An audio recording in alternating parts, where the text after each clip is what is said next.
what I like to do is prep my guitar bodies and stuff for paint. Um, what I'm doing on this one here, this is my last guitar build, jazz guitar. And the bindings need to be scraped really bad. I've already done some of this, but I thought I'd bring you a little bit. I use these type of razor blades. I buy these by the hundreds. They get them in a box. And you just basically just go over that and scrape them off. Kind of like that. Like I said, I've already done some of this off camera. What I tried to do is make one other video and it just didn't come out right, so I had to trash it. So anyway, that's what you do. I brought all these bindings down, or brought the wood down to the bindings in some areas, and brought the binding down to the wood in some areas. And did I say that right? Bindings I brought down to the wood, and some of the areas the wood I had to bring to the bindings. And so it's a in the prep time that you spend, the better your end result is going to be. This has a lot of scratches and stuff that don't show up on camera from the factory, from sandpaper, and has some rough areas in it that need to be dealt with sanding wise. And what I do is I use this, I'm using was it 400 grit sandpaper. I've just been going over it a little bit at a time.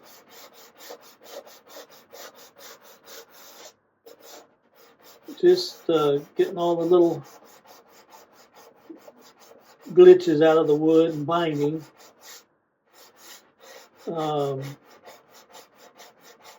Something I want to mention about kit guitars is they are not perfect. I know there's been some guys out there of late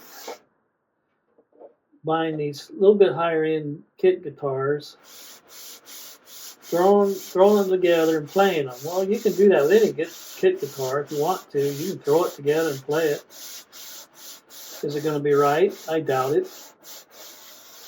And if it is, you just lucked out, that's all. But kit guitars in the early days were designed to teach you how to build guitars. And if you want to get into building guitars, I always suggest buying a Tele or some kind of a bolt-on neck kit guitar first.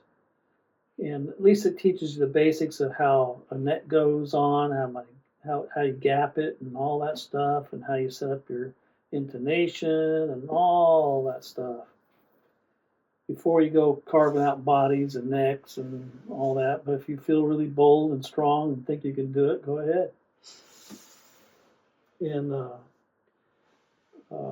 when I first started, I didn't even own a router. All I had was a little jigsaw and electric, some sandpaper, and a couple of files. I had to borrow a router. I didn't even know how to use the doggone thing. I had to learn how to use it. And but it all worked out. And I had a really nice shop once in Arizona. I sold it. I had some health issues going on, which have resurfaced. So now I'm going to have to do some other things, and that's why this is going to be my last guitar build. And I did one of my other videos was my last guitar scratch build, and this is going to be my last guitar build. And that's not to say I won't buy a guitar and rework it or something. I'm not going to repaint them or any of that anymore. But change electronics and stuff. I'll probably still do that. Do setups and stuff like that. I'll still do. But, it's time to move on. I've done this stuff for a very long time now. And it's just time to go to a different chapter in my life. And but anyway, I tried to show earlier in one of the other videos, but it just didn't come out right. There's a gap up here that I need to fix. Let me get something to point with here. There's a gap up in here, just a maybe inch long gap right there. And what it is, it's from the factory when they routed out the pocket here. For whatever reason, that router bit right there cut a groove in it. I probably should have filled that in before setting the neck, but I'm going to go ahead and fill that in with some sawdust and CA glue, and you won't even know it was there. And I could probably paint it out too. I could probably use enough paint that you won't see it either. It's not that big of a gap. And same thing on here, on this side where the body and neck meet. There's just a sliver of a spacing going on there that I need to deal with. I had to sand off or scrape off the binding here because it was still protruding out beyond the neck a little bit. So I wanted it closer to the neck.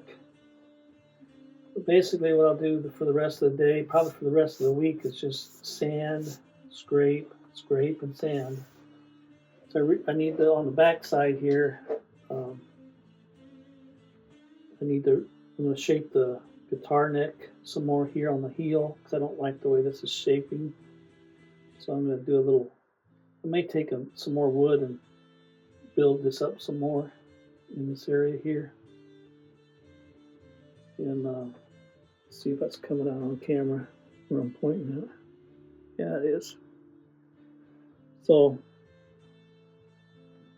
I may take, since I'm painting it, I might take another block of wood and glue that on here and then shape it into the body more so it doesn't have this stair step. That's the only thing I don't like about these kinds of guitars. Most of them have a stair step in it. And I like that smoother, rounded transition. So I may do that. I think I have another piece of maple out there I can use for that. Glue that on and bring that up here and then shape that all into one piece. And that's about it on the neck part of it I'm going to do. And then again, do a lot of finish sanding on the back. The whole neck needs to be sanded still. And got something loose hanging around in there. Oh, there it is. Piece of wood from the factory. I like that in there. There it is. There. Anyway. All right. Well, I thought this might be a crack up here, but it's just a line in the wood. There's a line that runs through that dark wood. I'm not going to call it ebony, and I'm not going to call it rosewood. So I don't know what that wood is. It looks like it's stained dark like ebony. So I think it'll be all right. It's just a dark line running through it there for some reason. So anyway, continue on doing some scraping around the bindings here because it's and the F-holes are really rough going through here. And but anyway, some more about kit guitar building is or making them or putting them together, what do you want to call it? Like this kit, I don't recommend this kit for a beginner. But if you want to dabble in it, that's up to you. I don't care. All I'm saying is you got to have some know-how. You got to know this part of guitar building right here, the neck and the body, how they come together. If you don't get this right, the whole build's junk. And especially when they pre-drill everything. I usually look for kits where I do the drilling, but I couldn't find a jazz guitar kit that didn't have everything already pre-drilled for them. And the ones well, no, I take that back. I did find one, but it was like a $500 or $600 kit, and I didn't want to spend that much on a kit at this time. And this will come out all right. I can't wait to get her in some color. And the reason why I'm not going to stain it is because after going over this thing, I know it has some interesting looking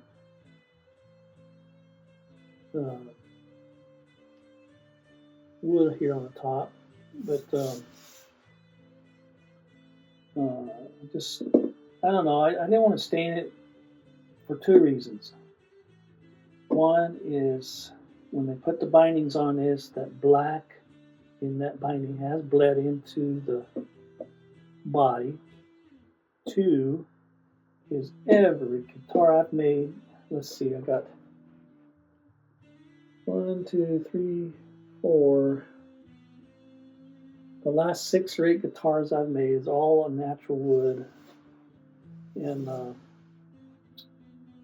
I just wanted something with some color on it. So I'm going to paint this with a dark green. It's got copper flakes in it, but it recommends I have to primer it black and then spray the green on top of the black to give it that nice deep colors. Yeah, it's a flip-flop paint, and as you move it, it changes colors. It'll go from black to green to copper, and vice versa. So, and I like copper, so I was tickled to see that color. And then I think it was a week later after I bought it, I found Ted Talks Guitars, or I think that's what his name is. He painted a guitar using the same color. His came out really nice, and I'm hoping this will come out just as good. It's a Rust-Oleum paint, and we'll see how it comes out. I'm debating if I'm going to clear coat it or not. I really like the way his came out without the clear coat. So if this one will come out equally as well, I'll be happy. And that won't be for a few weeks. We're still waiting for the weather to warm up. I am working on the mandolin project, and I'm going to fudge it. I'm going to try and get that in paint today, and let it set and dry for a week or so, and then color sand it and buff it out and put it together. That will be done in the next couple of weeks, hopefully. But meanwhile, I'm going to be working on this a little bit at a time. Like I said earlier in one of my other videos, I'm not in a hurry. I don't care if it takes me a whole year to get this one done. That's what it takes. That's what it takes. I used to build custom guitars, not just for myself, but for others out there. And I have had custom guitar builds go on for 2 years. So, because they're that important to me. I don't rush anything. I learned my lesson on that many years ago. I see too many of you out there making guitars, especially kit guitars. You get it done within a couple of days. You're done. It's all right, I guess, if it works for you. But this is going to be my farewell to guitar making. Alrighty, I'll talk at you later. Bye now.